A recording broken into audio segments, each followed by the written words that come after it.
আবারও শাকিব খানের কাছে ক্ষমা চাইলেন আরফান নিশো।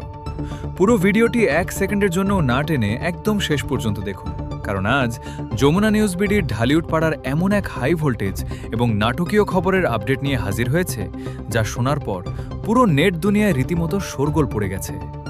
ওটিটি এবং বড় পর্দার জনপ্রিয় অভিনেতা আফরান নিশো নাকি আবারও আমাদের ঢালিউড কিং শাকিব খানের কাছে প্রকাশ্যে ক্ষমা চেয়েছেন।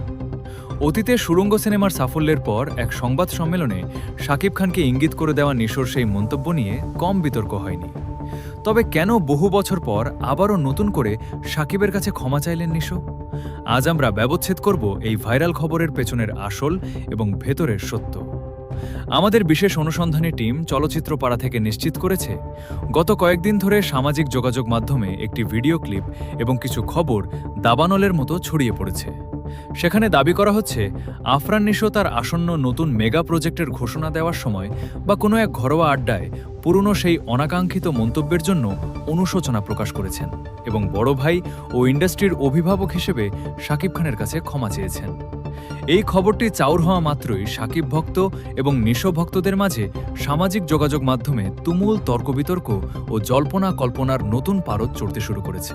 তবে সবচেয়ে বড় চমক আর আসল সত্যটি হল, কেয়া পায়েলের ঘনিষ্ঠ সূত্র এবং তার কাজের ট্র্যাক রেকর্ড বলছে অন্য কথা।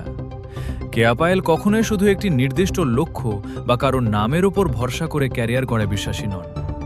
শাকিব খানের সাথে কাজ করার ইচ্ছা বা লক্ষ্য থাকাটা যে কোনো শিল্পীর জন্যই স্বাভাবিক, কিন্তু তার মানে এই নয় যে তার পুরো ক্যারিয়ারের মনোযোগ এখন শুধুই শাকিব কেন্দ্রিক।